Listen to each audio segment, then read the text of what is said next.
Oke guys, welcome back to Daily Charting with Toshi, di mana kita akan daily chart your favorite cryptocurrencies. Oke, dalam 24 jam terakhir, cryptocurrency market terkoreksi tipis sebesar 0,51%. Dengan total market cap mencapai 1,81 triliun US dollars. Dan kita bisa lihat sekarang Bitcoin ada di harga 40.500-an. Dan angka ini cukup dekat dengan MA20 dan 50 di daily. Ya. Dan itu merupakan penurunan sebesar 1,34%. Nah, untuk Ethereum kita bisa lihat basically dia di tempat yang sama ya. Naik tipis sih ya, naik 0,44%. Tapi basically nge-hold di sekitar 2.700-an.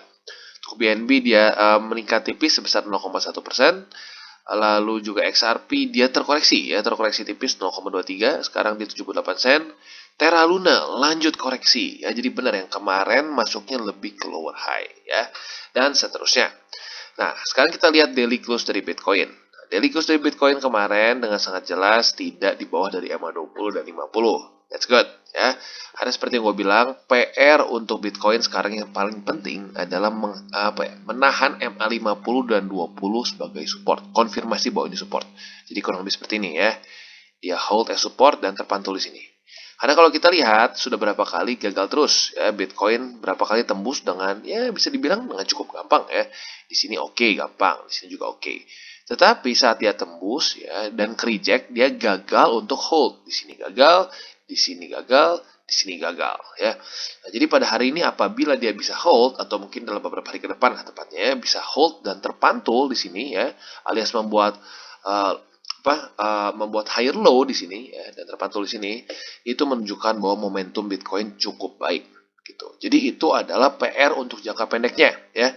Nah, PR untuk jangka panjang dari Bitcoin seperti yang sudah gue sebut ya sebelumnya dan juga di grup, yaitu adalah bull support band ya. Nah, jadi bull market support band ini selama Bitcoin masih di bawah dari sini ya, di bawah dari si band ini, maka Bitcoin sedang dalam posisi bear market gitu ya. Nah, pertanyaannya apakah mini bear market seperti di sini atau bisa jadi crypto winter seperti di sini ya, bisa bertahun-tahun. Nah, tentunya kita belum tahu ya. Nah, jadi PR lebih long term untuk Bitcoin adalah menaklukkan bull support band ini yang sekarang ada di angka tertingginya itu 46.292 ya. Jadi price range-nya antara 43.000 sampai 46.000. Nah, kalau sampai dia sudah bisa tembus di sini ya, nah itu salah satu pertanda baik. Tetapi seperti biasa, bukan cuma tembus, yang penting adalah saat sudah dia tembus, dia bisa mempertahankannya sebagai support. Nah, kalau sudah seperti itu, biasanya ya kita bisa lihat apabila Bitcoin sudah berhasil menembus dan menjadikan bull support band sebagai support ya, di sini berarti di sini terkonfirmasi kan dia sebagai support. Biasanya Bitcoin akan membuat new all time high dan kita bisa lihat kemarin pada tanggal September 2021 dia berhasil menahan ini sebagai support. Yang terjadi adalah Bitcoin membuat new all time high. Sayangnya setelah itu banyak berita buruk dan ketarik oleh semua fundamentals ya macroeconomics lah overall ya. Jadi sekarang seperti yang gue bilang ya, PR untuk short termnya Bitcoin adalah menaklukkan MA20 dan 50 di daily dan menjadikan ini sebagai support. Untuk lebih long termnya dia harus menaklukkan bull support band yang sekarang ada di daerah 43.000 sampai 46.200-an ya.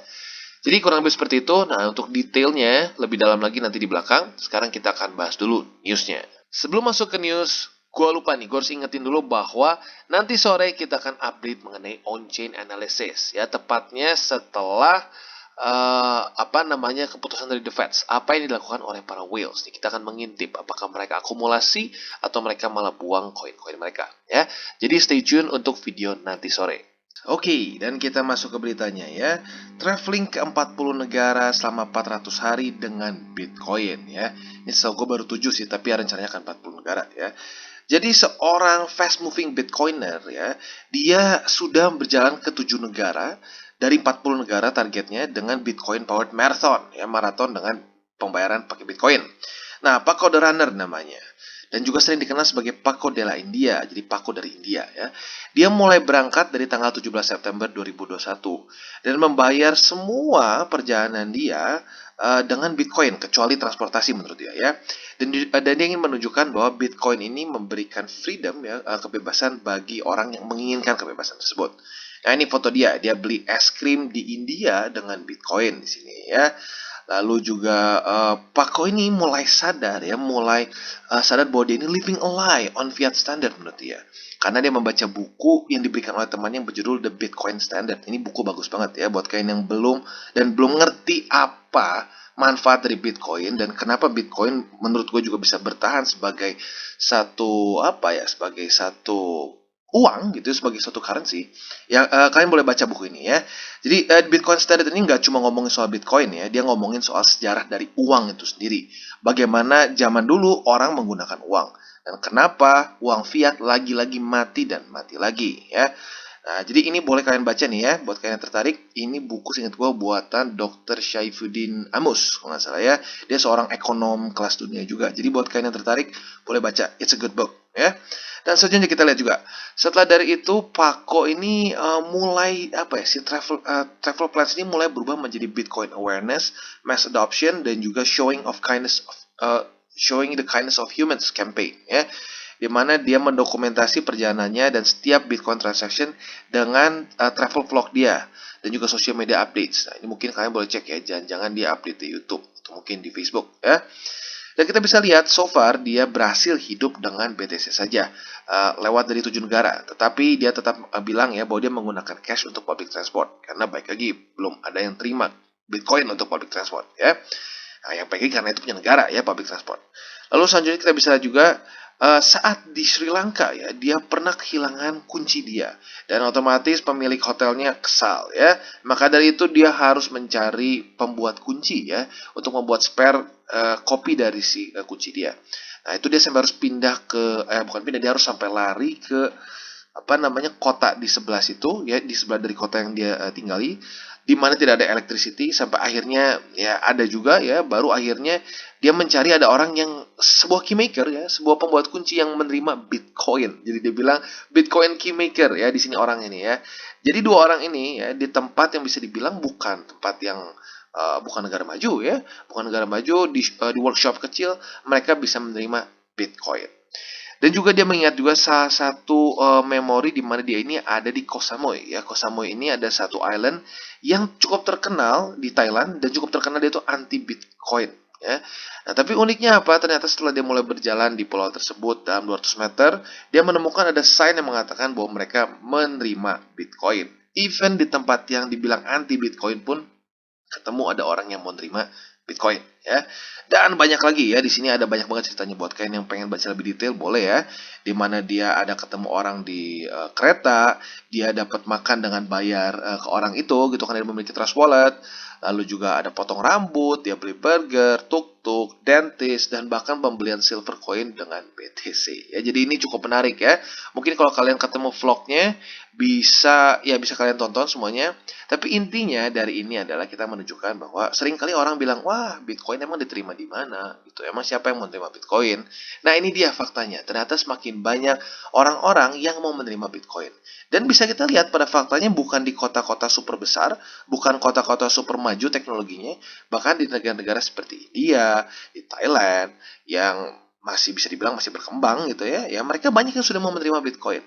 Gitu. Dan ya baik lagi, menurut gua kunci utamanya kalian baca di Bitcoin Standard ya, karena di Bitcoin Standard itu baik lagi menurut gua itu benar-benar dengan secara komprehensif menjelaskan kenapa Bitcoin ini benar-benar money, kenapa Bitcoin ini benar-benar uang gitu. Dan bahkan kalau menurut di buku situ, ini the hardest money that we've ever created gitu ya.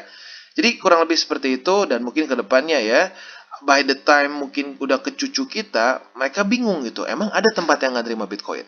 Oke, dan balik lagi ke chart. Nah, untuk Bitcoin sekali lagi seperti yang gue sudah bilang ya, yang paling penting sekarang di daily adalah dia mempertahankan harga di atas dari MA50 dan 20. Karena pada faktanya sebelum-sebelumnya dia terus-terusan gagal ya, di sini gagal, di sini gagal, dan di sini gagal sudah 3 kali. Nah, jadi kalau pertama kalinya dia bisa terpantul di daerah sini ya, di daerah MA50 dan 20, dia membuat higher high, that's really good. Itu yang kita cari ya. Dan untuk sekarang lebih di 4 hourly-nya ya, untuk lebih di 4 hourly-nya kita bisa lihat bahwa dia masih di atas dari MA200 di sini ya, which is good, which is good. Nah, jadi yang perlu kita tunggu mungkin dalam beberapa jam ke depan adalah saat terjadi golden cross di sini, karena kalau menurut gue sih akan tetap terjadi ya, sudah cukup banyak candles yang greens juga, jadi kemungkinan akan tetap golden cross. Nah, pertanyaannya setelah Golden Cross, apakah harga Bitcoin bisa mulai terpantul oleh MA20? Itu apakah MA20 bisa mulai berubah menjadi support? Itu pertanyaan yang penting ya. Kalau dia bisa mulai berubah menjadi support, nah menurut gua ada kemungkinan dia bisa mulai membuat higher high di 4 hourly chart. Nah, itu yang kita cari ya. Jadi kurang lebih untuk Bitcoin seperti itu. Untuk di daily-nya yang kita cari adalah jangan sampai dia close di bawah dari MA50 dan 20. Tepatnya mereka itu udah di sekitar daerah 40.000 lebih 300 untuk MA50 dan untuk MA20 di 40.000 lebih 184 gitu ya. Jadi PR untuk daily-nya jangan sampai close di bawah dari dua situ. Dan untuk di 4 hourly-nya PR dia adalah saat terjadi golden cross kalau bisa dia terpantul di 20 dan membuat higher high ya.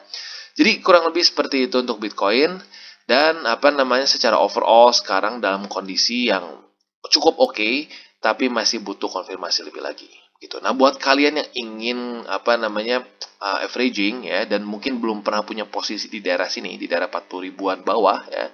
Nah, kalian boleh pertimbangkan kalau dia kena MA50 dan 20. Jadi kesannya kalian bisa pasang buy limit antara di 50 atau 20 untuk yang konservatif. Atau alternatively juga bisa kalian tunggu sampai terjadi golden cross di di 4 hourly chart dan MA20 sudah golden cross dengan 20. Nah, kalau terpantul di situ kalian juga bisa pertimbangkan untuk beli di situ ya, beli di pantulan MA20 di 4 hourly chart. Oke, jadi kurang lebih seperti itu untuk Bitcoin secara lebih short termnya lagi. Dan sekali lagi gue ingatkan DCWT ini bukanlah bagi-bagi sinyal, itu yang pertama. Dan yang kedua, ini bukanlah financial advice. Sekali lagi tujuan dari DCWT ini adalah untuk membiasakan para subscriber gue untuk bisa charting. Oke, dan kita kembali ke Luna. Nah, untuk Luna kita bisa lihat dia menembus MA20-nya. Seperti yang gue bilang di DCWT kita kemarin ya, gue pribadi nggak pasang buy limit di MA20. Walaupun nggak salah, sebenarnya nggak salah untuk pasang di 20 ya. Karena baik lagi ini memang moving average gitu. Nah, tetapi alasan kenapa gue nggak ambil posisi di MA20 di sini, karena kalau gue lihat, ini movementnya mirip sekali ya. Dari tanggal 8 Maret sampai sekarang, itu mirip sekali seperti 9 Desember sampai tanggal 5 Januari kemarin ya, tapi versi miniaturnya lah gitu kesannya. Kalau di sini ambil beberapa hari, di sini jauh lebih pendek gitu. Nah, di mana dia menemukan new all time high ya. Di sini dia menemukan new all time high, lalu dia drop nggak kena 20, sama di sini juga drop nggak kena 20, lalu membuat lower high. Nah, gue curiga kemarin di sini akan juga terbuat lower high, dan ternyata benar membuat lower high juga. Dan what's next? Ya, what's nextnya dia menembus MA20. Dan pada hari ini pun, lebih tepat jam 7 pagi tadi, sama-sama tembus juga seperti di sini. Ya, nah, maka dari itu gue putuskan gue waktu itu nggak ambil posisi di MA20. Jadi untuk Luna, gue pribadi buy limitnya justru di daerah $75 lebih 11 sen gitu ya. Dan buat yang nggak tahu ini apa, ini adalah struktur di mana itu sempat itu adalah all time high sebelumnya pada tanggal 5 dan 4 Desember di mana dia sempat double top juga di sini ya. Nah, biasanya satu resisten yang baik bisa berubah menjadi support yang baik juga apabila tertembus dengan momentum yang cukup. Nah, kalau kita di sini sepertinya momentumnya cukup gitu ya. Nah, jadi untuk sekarang yang perlu ditahan oleh Luna adalah $75 lebih 11 sen. Gitu. Karena kalau sampai dia mulai tembus juga di sini, secara struktur dia seperti ngulang lagi, ya dia ngulang lagi, ya. Nah, jadi kurang lebih seperti itu. Dan gini, kemarin ada sempat nanya, wah Luna ada masalah apa sih bang? Kok harganya kayak ngendet banget? Gini, gue kasih konteks ya. Saat yang lain sedang berdarah-darah, jauh sekali di all time high ya, Solana, XRP, dan lain-lain, semua ini masih jauh dari all time high. Luna kemarin new all time high. Gitu. So, Luna ini anomali. Ya, jangan berpikir bahwa yang lain pun sama. Luna ngepam, maka yang lain juga ikutan ngepam. No, ya Luna ini anomali. Nah, maka dari itu, ya gue take profits kemarin di daerah $100. Karena kenapa? Pada faktanya, Bitcoin sedang di bawah dari bull support band. Seperti yang gue sudah bilang berkali-kali sebelumnya, altcoins ya saat BTC di bawah dari bull support band, itu performanya cenderung buruk. Gitu ya, maka dari itu, Luna aneh. Luna aneh, makanya gue take profits di daerah dekat-dekat all time high sebelumnya. Gitu. Nah, gue harap bagi kalian yang kemarin-kemarin terlalu overconfident atau lupa TP di daerah sini, sudah TP di daerah $100 kemarin. Ya, karena pada faktanya ya sekarang turun lagi. Gitu ya. Jadi, sekali lagi kurang lebih seperti itu untuk Luna ya. Kalau gue pribadi, buy limitnya masih di daerah $75 lebih 11 sen. Oke, dan pada hari ini kita akan update mengenai VRA ya. Atau Vera lah biar gampang ya. Nah, jadi sudah cukup banyak yang nanya mengenai Vera ini ya, kondisinya gimana secara TA. Karena kita bisa lihat ya, dia sebenarnya cukup struggling. Ya, dia sempat ada satu momentum cukup bagus pada tanggal ya Februari awal lah ya. Dia sempat ngepump ya, tetapi gagal memecahkan struktur di sini ya. Dia gagal, sempat mau retest tapi gagal. Akhirnya membuat lower high ya. Nah, setelah dari situ kita bisa lihat dia dengan jelas lower high, lower high, lower high, lower high dan lower high ya. Jadi secara TA dia masih belum terlalu bullish ya, dan pertanda untuk reversal belum terlalu kelihatan. Tapi good newsnya apa? Walaupun dia membuat lower high terus, minimal dia nggak kapitulasi menembus struktur dia ya. Jadi kita bisa lihat struktur dia masih cukup bagus tertahan di daerah 0,018 US dollars gitu ya. Nah, tapi kita bisa lihat sekarang baru aja ke-reject lagi oleh oleh MA20 di daily gitu. Jadi kita lihat nih apakah Vera bisa mempertahankan si struktur ini atau tidak. Karena kalau sampai jebol, that's bad. Ya, that's bad. Contohnya seperti apa kalau jebol? Contohnya Cardano. Ya, Cardano pada daerah 1 dolar lebih 20 sen. Ya, dia waktu itu bertahan lama banget di sini ya. 1, 2, 3, 4, 5, 6, 7, 8, 9, 10, 11, 12. Ya, 12 kali dia mempertahankan harga Cardano. Tapi setelah jebol, ya sudah. Dia langsung berubah menjadi resisten. Tuh ya. Jadi untuk VRA ya, yang menjadi sangat penting adalah jangan sampai daerah situ tembus gitu ya, daerah 0,0187 ya. Kalau sampai dia mulai close secara signifikan di bawah di situ, ada kemungkinan bisa seperti ini. Tembus, retest dan membuat lebih parah lagi ke bawah ya. Tembus, membuat lower low, lower high dan lanjut lagi turun ya. Jadi kurang lebih seperti itu. PR dari Vera adalah menembus MA20 dan 50 ya, menjadikan ini sebagai support seperti biasa ya. Dan di waktu bersamaan juga memecahkan struktur di sini dan di sini ya, daerah 0,022 dan 0,024 gitu ya, supaya bisa mulai membuat higher high dan higher low ya. Jadi kurang lebih seperti itu update untuk Vera. Oke, dan selanjutnya AVAX. Nah, untuk AVAX kita bisa lihat ya, dia sedikit berbeda dibandingkan yang lain. Yang lain cenderung sedikit pullback, Bitcoin juga pullback ya. Lalu untuk XRP juga cenderung ya sedikit pullback ya, bahkan yang mungkin lebih tepatnya spinning top ya. Tapi untuk AVAX dia malah kemarin dengan secara signifikan menembus dua resisten ya, dan bahkan memecahkan lower high di sini ya. Jadi dia tembus MA20, 50 dan memecahkan struktur di daerah 77 dolar. That's good. Yeah, that's good. Nah, tetapi kita bisa lihat dengan jelas juga yang menjadi problem bagi AVAX adalah sekarang MA200 di daily ya. Kemarin reject dan sekarang mulai reject lagi. Ya, jadi PR dari AVAX adalah yang pertama, pertahankan dulu 50 dan 20 ya, jangan sampai jebol lagi ke bawah. Kalau dia jebol lagi ke bawah dan engulf lebih parah ya di sini, that's bad ya, kita nggak mau itu. Nah, jadi minimal kalau sampai dia belum bisa tembus MA200 di daily, ya minimal dia bertahan di daerah sini deh ya, bertahan dulu sideways di sini ya. Nah, tentunya kalau skenario yang lebih bullishnya adalah dia menembus MA200. Nah, kalau sampai dia besok ya jam 7 pagi dia close di atas dari 200, that's even better. Karena kenapa? Struktur pecah dan resisten kuat pun mulai tertembus. Gitu. Ya, jadi secara TA, AVAX is doing quite good ya. Dia seperti ada ada bau-bau reversal kalau kata Roy Kiyoshi ya. Jadi waduh, tuh Roy Kiyoshi orang masih pada tahu nggak ya sekarang ya? Ya itulah intinya ya. Nah, jadi PR-nya untuk AVAX adalah menembus MA200 dan close di atas 200, atau ya kalau mau minimumnya dia bertahan di atas dari MA50 dan 20 di daily gitu. Nah, untuk di 4 hourly chartnya kita bisa lihat dia mulai tembus MA200 ya. Jadi di daily belum tembus ya, tetapi di 4 hourly-nya dia mulai tembus. Nah, jadi mungkin kalau lebih ke short time frame yang harus dia pertahankan adalah MA200 di 4 hourly gitu ya. Jadi kurang lebih seperti itu untuk AVAX. Overall looking quite good ya, karena momentumnya cukup terbangun. Tinggal pertahankan ya, kan udah tembus, selanjutnya harus terjadi konfirmasi bahwa ini adalah support gitu. Oke, dan lanjut ke XRP.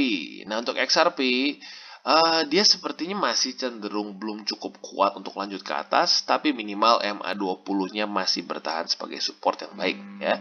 Dan yang bisa dibilang juga normal, karena kemarin Bitcoin pun cenderung galau ya. Dia 41, terus akhirnya sekarang lagi retest kayaknya EMA 20 atau 50 ya. So, jadi normal-normal aja untuk XRP cenderung sideways seperti ini ya. Nah, jadi PR dari XRP sih masih sama seperti kemarin ya. Mempertahankan EMA 20 dan 50 di daily ya, jangan sampai tembus ke bawah lagi. Itu yang pertama. Dan PR keduanya adalah mulai daily close di atas dari 80 sen ya. Karena kalau dia mulai bisa close di atas dari 80 sen, artinya apa? Dia mulai membuat higher high. Ya, kita lihat dari sini nih ya. Di sini dia membuat high, higher low, higher high, higher low. Nah, pertanyaan sekarang apakah dia bisa membuat higher high lagi atau malah lanjut turun gitu ya. Jadi kurang lebih seperti itu, quite simple untuk XRP. Dan untuk di 4 hourly chartnya kita bisa lihat dia udah di atas dari semua ya, which is good. Jadi mungkin kalau kain yang agresif, mungkin bisa pertimbangkan apabila dia terpantul oleh MA20 di 4 hourly chart, mungkin kalian boleh masuk di situ ya. Dan kalau sampai kalian masuk di situ, kalau kalian lebih short term trader, mungkin bisa TP di daerah 81 sen, atau kalau mau lebih konservatif ya taruh di bawahnya sedikit lah. Mungkin ini kan 815, lo bisa taruh di 813, 812 mungkin ya. Nah, jadi kurang lebih seperti itu untuk XRP ya. Oke, dan selanjutnya Solana. Nah, sayangnya Solana kemarin momentumnya nggak cukup ya, momentumnya nggak cukup dan dia seperti membuat doji walaupun masih ada sih bodinya tipis-tipis ya. Nah, bad newsnya apa? Ini kalau sampai si candlenya close-nya bearish ya, dia ada kemungkinan bisa membuat evening star ya. Nah, buat kalian yang bingung apa itu evening star, ini adalah pola candle. Jadi di mana dia adanya kemungkinan momentumnya lanjut turun. Itu di mana dia membuat small bearish atau bullish candle seperti ini ya. Nah, kalau kita lihat di sini dia masih bullish walaupun masuknya lebih ke doji juga. Nah, kalau sampai candle close seperti ini ada kemungkinan ini terjadi evening star ya. Nah, tentunya ya baik lagi ini masih ada 20 jam ke depan. Jadi ya kita lihat apakah dia masih bisa bertahan di atas 20 atau tidak. Karena pada faktanya kemarin dia masih bertahan di atas 20 ya. Jadi ini cukup menjadi satu candle yang cukup menentukan untuk Solana ya. Apakah Solana bisa bertahan di atas MA20 di daily-nya atau tidak. Kalau di bawah ada kemungkinan terjadi evening star gitu. Nah, untuk di 4 hourly chart-nya kita bisa lihat dengan sangat jelas dia sempat sedikit menembus EMA 200 tetapi langsung reject di candle selanjutnya ya. Jadi kekurangan momentum. Karena kita bisa lihat dari sini pun sudah mulai habis momentumnya dan di sini volumenya nurun, akhirnya ya jebol lagi ke bawah. Jadi sering kali gini, banyak yang bilang price action dia naik ya, tapi kalau volumenya turun terus biasanya nggak kuat gitu ya. Jadi untuk Solana yang menjadi kalau di 4 hourly-nya menjadi penting adalah pantulan 20 dan menembus lagi 200. Untuk di daily-nya yang penting adalah kalau bisa close di atas dari MA20 di daily. Karena kalau sampai close di bawah, ada probabilitas dia membuat evening star. Dan sayang sekali Cardano gagal menembus MA20 dan kembali close di bawah dari 84 sen. Ya, jadi sepertinya sama, momentumnya kurang cukup ya. Jadi untuk Cardano lagi-lagi secara TA memang lagi nggak bagus aja jujurnya ya. Nah, tapi ya minimal kemarin ada perlawanan lah, ada perlawanan. Jadi ya moga-moga hari ini dia bisa kembali lagi menembus di atas MA20.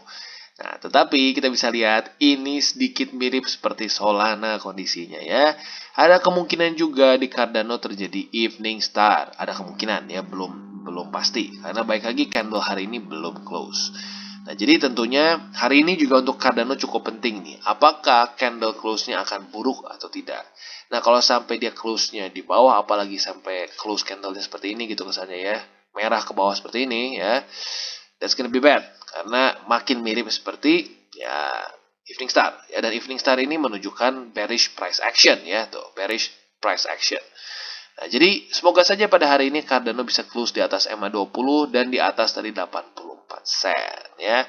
Karena sekali lagi 84 sen ini menjadi satu daerah yang cukup penting karena kita bisa lihat di sini terjadinya ada struktur di Cardano pada 2021 seingat gue ya.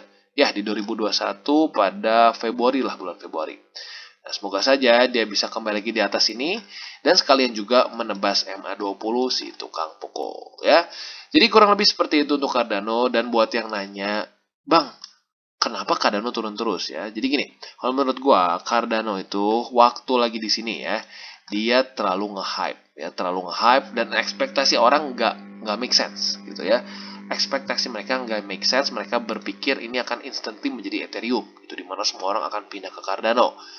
No, ya itu butuh proses. Nah, maka dari itu, setelah dia ngepam di sini, smart contracts mulai jalan, orang merasa loh kok nggak terlalu banyak yang pakai. Ya belum, karena memang belum berjalan adopsinya. Setelah dari situ, ya orang semua yang berspekulasi murni di sini mulai pada ya cut posisi mereka. Wah, cut dan makin parah, diperparah lagi dengan kondisi market yang memang memburuk juga, banyak FUD, banyak juga negara-negara yang berusaha meregulasi, ada perang, ada ini ya, jadi benar-benar Cardano ini seperti udah jatuh, ketimpan tangganya meledak gitu kesannya ya. Tapi sebenarnya satu hal yang cukup ironisnya adalah secara fundamental Cardano tidak ada yang salah gitu loh. Mereka berjalan sesuai dengan roadmap mereka. So sebenarnya nggak ada masalah apapun secara fundamental.